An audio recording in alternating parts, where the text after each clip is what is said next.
এইকেইটা কথা ধ্যান ৰাখিলে কিন্তু আপোনাৰ 1-2 লাখ মান টকা পানীত পৰিব আৰু 1 বছৰ দিন এনেই যাব এতিয়া আহিছোঁ CM ফ্লাইট স্কিমৰ আটাইতকৈ গুৰুত্বপূৰ্ণ কেইটামান ইনফৰমেশ্যন লৈ যিকেইটা নিউজ চেনেল হওক বা CMও ইমান বহলাই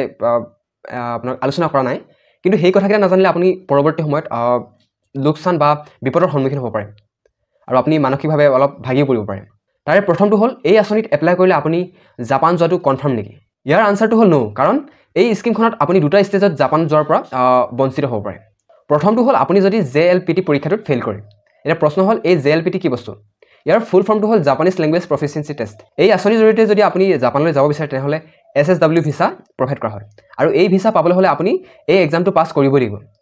যেহেতু 10-12 মাহৰ ভিতৰত এটা নতুন ল্যাঙ্গুৱেজ শিকাটো ইমান ইজি নহয় গতিকে এক্সামটো পাছ কৰাটো অলপ কঠিন হ'ব আৰু দ্বিতীয়টো ষ্টেজ হ'ল আপুনি এক্সামটো পাছ কৰাৰ পাছতো এই স্কিমখনৰ যি ট্ৰেইনিং পাৰ্টনাৰ তেওঁলোকে আপোনালোকক চাকৰি এৰেঞ্জ কৰি দিব নোৱাৰিব পাৰে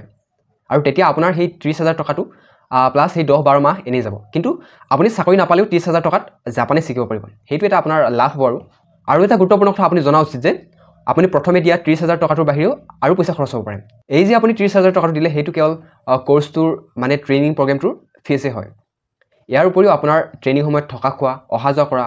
আৰু চাকৰিটো কনফাৰ্ম হোৱাৰ পাছত ফ্লাইটৰ টিকেট মেডিকেল চেকআপ ভিজাৰ খৰচ ইত্যাদি মিলাই এপ্ৰক্সিমেট আপোনাৰ 1 লাখৰ পৰা 1,80,000 পৰ্যন্ত খৰচ হ'ব পাৰে ইয়াৰ উপৰিও আপুনি যদি ভাবি আছে আপোনাৰ চেলাৰী চাকৰিটো পোৱাৰ পিছত 2 লাখ টকা হ'ব সেয়া আপোনাৰ ভুল ধাৰণা আপোনাৰ চেলাৰী 50,000ও হ'ব পাৰে 1 লাখো হ'ব পাৰে 1.5 লাখো হ'ব পাৰে বা 2 লাখো হ'ব পাৰে বা এনেকুৱা হ'ব পাৰে যে সেই চেলাৰী আপুনি জাপানত